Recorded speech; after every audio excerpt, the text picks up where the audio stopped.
Hello guys, Meenakshi Rathore के गणेश पुराण के blog में आपका स्वागत है। अभी मैं आपको सुनाने जा रही हूँ गणेश पुराण में रुक्मवन की निवृत्ति की कथा।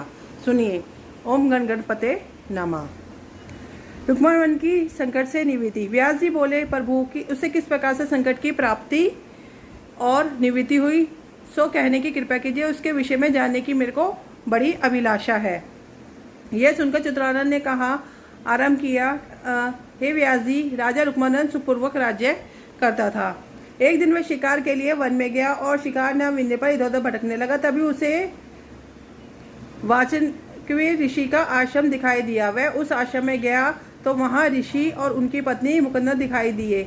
दोनों को प्रणाम किया और ऋषि की आज्ञा से कुटी की एक कक्ष में विश्राम करने लगा। इसी बीच ऋषि स्नान सरोवर पर चले गए। तभी ऋषि पत्नी ने राजा के पास जाकर कहा, तुम अति सुंदर हो, मैं तुम पर मोहित हो गई हूँ, मुझे पसंद करो। राजा बोला, आप मुझे महर्षि की पत्नी हैं और मेरे लिए माता के समान है, अतः मैं ऐसा दुष्कर्म नहीं कर सकता।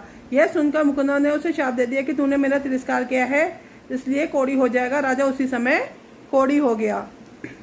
वह बड़ा दुखी हुआ और सोचने लगा, मैंने धर्म का पालन किया तो मेरी ये दशा हुई है, अब ऐसे घृणित जीवन से कोई लाभ नहीं। ऐसा निश्चय कर वह एक वटवृक्ष के नीचे आकर प्रार्थना करने लगा।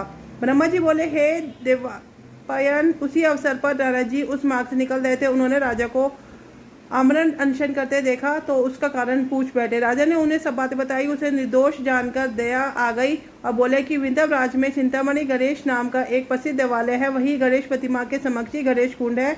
उसमें जो कोई स्नान करता है वह रोग मुक्त हो जाता है, इसलिए तुम भी ऐसा करो। राजा उनके उपदेश अनुसार चिंतामणि नगर पर पहुंचा और उसने गणेश जी के दर्शन कर कुंड में स्नान किया। उसे तुरंत निरोग हो गया। तब उसने भी वहाँ गणेश्वर का भक्तिभाव पूर्ण कर घोर शोपचार से पूजन किया। फिर ब्राह्मणों को भोजन कराकर दान दक्षिणा की। तभी उनके पास गणेश दूत आकर बोले, राजन, भगवान गणेश्वर की आज्ञा से हम यहाँ आए हैं, तुम हमारे साथ उस विमान पर चढ़कर प्रभु की सेवा में चलो। राजा बोला, प्रभु पार्षदों, मेरे माता पिता अभी जीवित हैं, मैं उन्हें छोड़कर आपके साथ कैसे चलूँ। तो दूत बोले, तुम पुनः इस कुंड में स्नान और गणपति पूजन कर उनका पुण्य अपने माता पिता को अर्पण करो और उन्हें भी अपने साथ ले सकते हो। राजा के दूतों के कहे अनुसार ही पूर्ण स्नान पूजन आदि किया और अपने माता पिता को साथ लेकर गणपति धाम को चला गया। तो इसी के साथ ये कथा पूर्ण होती है। ओम गण गणपते नमः।